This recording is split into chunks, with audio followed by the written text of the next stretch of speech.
भारत में एक और मौजा रोनमा हो गया। तारीख के सबसे बड़े और कदीम मंदिर में अजान की आवाज़ आबाद हो गई। बाबरी मस्जिद शहीद करने वाले हिंदुओं और इंतहा पसंदों से पुरअमन इंतकाम ले लिया गया।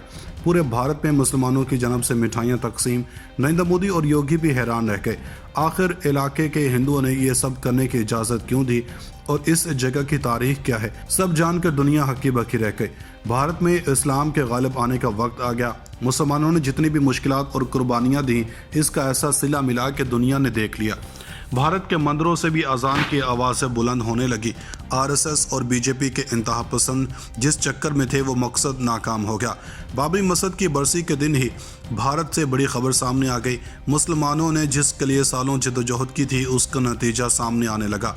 इस्लामोफोबिया का घिनौना ख्वाब ताबीर को ना पहुंच सका। मुसलमानान हिंद को एक और बड़ा तोहफा मिल गया। भारतीय रियासतों में इस्लाम तेज़ी से फैलने लगा। हिंदू पंडित भी मुसलमानों के दीवाने हो गए। मसाजिद के लिए ऐसे इकदामात शुरू कर दिए जो कि पहले कभी देखने को ना मिले। भारत में एकदम से ऐसा क्यों देखने को मिला? हाल ही में भारत की कौन सी अहम तरीन शख्सियत ने इस्लाम कबूल किया? क्या हिंदुओं ने यह मंदिर मुसलमानों के हवाले किया? और इस हवाले से कौन कौन से इंतहा पसंद जमातें मुसलमानों को धमका रही हैं? इसके बारे में तफसील से बताने के साथ साथ आपको ये भी बताएंगे कि भारत की कौन सी अमीर तरीन शख्सियत ने कुरानी आयत से मुतासर होकर इसको अपनी ज़िंदगी का हिस्सा बना लिया है और ये आयत इसको किस मुल्क ने तोहफे में दी थी। दोस्तों, भारत में इस्लाम गालिब आता जा रहा है और इसको मुमकिन बनाने के लिए किसी डंडे या गोली का इस्तेमाल नहीं किया जा रहा।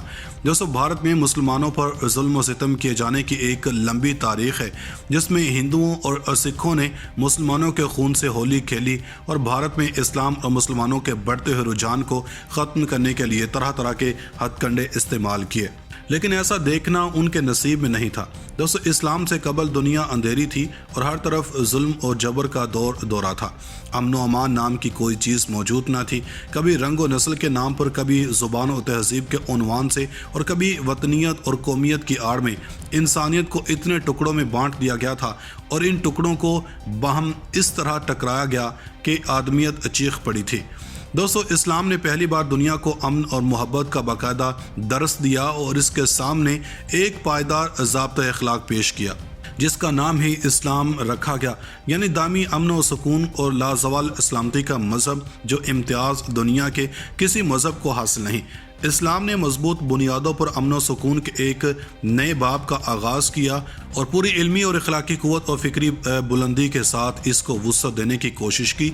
और आज भारत में मुसलमानों के अमन व अमान का जो रुझान पाया जाता है, ये इस्लामी तालीमात की देन है, जिससे अब हिंदू भी मुतासर होने लगे हैं। दोस्तों, बात करते हैं भारत में होने वाले तारीख़ी काम की, जिसने उम्मत मुस्लिमा का सर फ़ख्र से बुलंद कर दिया है और हिंदुओं के लिए ये एक बड़ा धचका था। दोस्तों, भारत में गुज़श्ता कुछ आयाम से एक तारीख़ मस्जिद को मिसमार करने और यहाँ पर बुत लगाने की बातें की जा रही थीं और हिंदुओं की जन्म से ये कहा जा रहा था कि मस्जिद भी बाबरी मस्जिद की तरह राम की पैदाइश की जगह है और यहाँ पर बुत ही नस्ब किया जाना चाहिए। दोस्तों, वीडियो की तफसील में जाने से कबल आपको ये बताते चलें कि वीडियो के शुरू में मंदिर का लफ्ज़ इसलिए इस्तेमाल किया गया है क्योंकि भारत में इसको सिर्फ मंदिर साबित करने के लिए ही हिंदुओं की जन्म से बहुत मेहनत की गई, लेकिन ना कर पाए। दोस्तों, यहाँ पर बात की जा रही ईदगाह मस्जिद की, जिस पर मुसलमानों ने अपना मौक़िफ़ जीत कर यहाँ पर फतह की खुशी में आज़ान दी और कुछ हिंदुओं की जानब से मुसलमानों को मुबारकबाद भी पेश की गई। दोस्तों, भारत से अब तक की एक और ज़बरदस्त खबर सामने आई है, जिसने हिंदू पंडितों को हिला कर रख दिया है। और अगर यूँ कहा जाए कि दीन इस्लाम भारत में गालिब आने लगा है तो बिल्कुल ठीक होगा।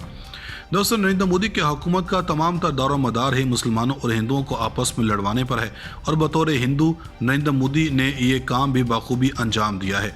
दोस्तों, गुज़श्ता कुछ माह से भारत इस मुसलमानों के ख़िलाफ़ शदीद तरीन महाज़ खोला गया, जिसमें किसी भी मुसलमान को नज़र आते ही तशद्दुद करके मार दिया जाता और इनकी बस्तियों को भी तबाह कर दिया जाता रहा।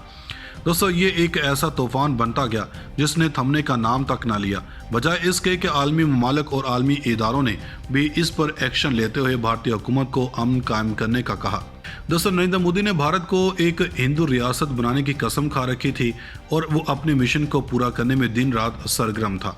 इस काम में सबसे ज़्यादा मुआवनत नरेंद्र मोदी के करीबी हल्का अहबाब की थी, जिन्होंने अपना पैसा और ताकत को बरोकार लाते हुए इसमें एक अहम तरीन किरदार अदा किया। लेकिन ये कुदरत ने इस ज़बरदस्त हिकमत अमली से इस कड़ी को तोड़ा कि भारत में कोहराम मच गया। दोस्तों कुरान करीम की सूरह अल इमरान की आयत ने भारतीय हिंदू बिजनेसमैन PNC मेनन की किस्मत बदल कर रख दी।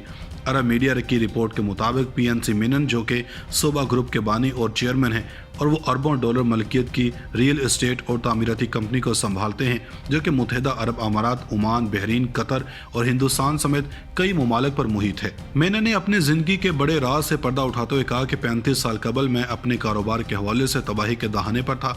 मेरे कारोबार को बहुत बड़ा नुकसान उठाना पड़ा था और मैं चीज़ों को दुरुस्त करने के लिए जिद्दोजहद कर रहा था। सोबा ग्रुप के बानी और चेयरमैन ने कहा कि वो उस वक्त उम्मीद और मायूसी के दरमियान फंसे हुए थे जब इनके ओमानी बिजनेस पार्टनर सुलेमान अल अदवी ने इन्हें कुरान पाक का एक खूबसूरत नुस्खा तोहफे में दिया और मुझे मस्कत में अपने घर के बाहर सूरह अल इमरान की एक आयत लगाने को कहा और मैंने ऐसा ही किया। ओमानी बिजनेसमैन की तरफ से दी जाने वाली कुरान पाक की सूरह अल इमरान की आयत नंबर 160 का तर्जुमा मंदरजा झैल है। अगर अल्लाह तुम्हारी मदद करेगा तो तुम पर कोई गालिब ना हो सकेगा, और अगर इसने मदद छोड़ दी तो फिर ऐसा कौन है जो इसके बाद तुम्हारी मदद कर सके, और मुसलमानों को अल्लाह ही पर भरोसा करना चाहिए। मैंने कहा कि मैंने इस आयत को घर के बाहर लगाने से हैरत अंगेज नतीजा मिला और देखते ही देखते मेरे तमाम मसाइल हल हो गए और सब चीज़ें अपनी जगह पर आ गईं। भारतीय बिजनेसमैन ने कहा कि तब से इन्होंने इस आयत को अपने तमाम घरों और दफातर बशमूल मुत्तहिदा अरब अमारात और हिंदुस्तान में एक मुस्तकिल तौर पर लगा रखा है। 72 साल कट्टर हिंदू और सोबा ग्रुप के बानी मेनन ने कहा कि मैं अपनी जेब में हमेशा इस आयत को रखता हूं और इससे मैं महफूज और राहत महसूस करता हूं, जबकि कुरान पाक की आयत मेरे बेटे और बेटियों के घरों में भी लगी हुई है। दोस्तों नरेंद्र मोदी ने भारत को एक हिंदू रियासत बनाने की कसम खा रखी थी और वो अपने मिशन को पूरा करने में दिन रात सरगर्म था। इस काम में सबसे ज़्यादा मुआवनत नरेंद्र मोदी के करीबी हल्का अहबाब की थी, जिन्होंने अपना पैसा और ताकत को बरोकार लाते हुए इसमें एक अहम तरीन किरदार अदा किया। लेकिन ये कुदरत ने इस ज़बरदस्त हिकमत अमली से इस कड़ी को तोड़ा कि भारत में कोहराम मच गया। दोस्तों कुरान करीम की सूरह अल इमरान की आयत ने भारतीय हिंदू बिजनेसमैन PNC मेनन की किस्मत बदल कर रख दी। अरब मीडिया की रिपोर्ट के मुताबिक PNC मेनन, जो कि सोबा ग्रुप के बानी और चेयरमैन हैं, और वो अरबों डॉलर मलकियत की रियल एस्टेट और तामीराती कंपनी को संभालते हैं, जो कि मुत्तहिदा अरब अमारात, ओमान, बहरीन, कतर और हिंदुस्तान समेत कई ममालिक पर मुहित है। मैंने ने अपनी जिंदगी के बड़े राज से पर्दा उठाते हुए कहा कि 35 साल कबल मैं अपने कारोबार के हवाले से तबाही के दहाने पर था। मेरे कारोबार को बहुत बड़ा नुकसान उठाना पड़ा था और मैं चीज़ों को दुरुस्त करने के लिए जिद्दोजहद कर रहा था। सोबा ग्रुप के बानी और चेयरमैन ने कहा कि वो उस वक्त उम्मीद और मायूसी के दरमियान फंसे हुए थे जब इनके ओमानी बिजनेस पार्टनर सुलेमान अल अदवी ने इन्हें कुरान पाक का एक खूबसूरत नुस्खा तोहफे में दिया और मुझे मस्कत में अपने घर के बाहर सूरह अल इमरान की एक आयत लगाने को कहा और मैंने ऐसा ही किया। ओमानी बिजनेसमैन की तरफ से दी जाने वाली कुरान पाक की सूरह अल इमरान की आयत नंबर 160 का तर्जुमा मंदरजा झैल है। अगर अल्लाह तुम्हारी मदद करेगा तो तुम पर कोई गालिब ना हो सकेगा, और अगर इसने मदद छोड़ दी तो फिर ऐसा कौन है जो इसके बाद तुम्हारी मदद कर सके, और मुसलमानों को अल्लाह ही पर भरोसा करना चाहिए। मैंने कहा कि मैंने इस आयत को घर के बाहर लगाने से हैरत अंगेज नतीजा मिला और देखते ही देखते मेरे तमाम मसाइल हल हो गए और सब चीज़ें अपनी जगह पर आ गईं। भारतीय बिजनेसमैन ने कहा कि तब से इन्होंने इस आयत को अपने तमाम घरों और दफातर बशमूल मुत्तहिदा अरब अमारात और हिंदुस्तान में एक मुस्तकिल तौर पर लगा रखा है। नाज़रीन, मज़ीद ऐसी वीडियोस देखने के लिए हमारा YouTube चैनल सब्सक्राइब कर लें।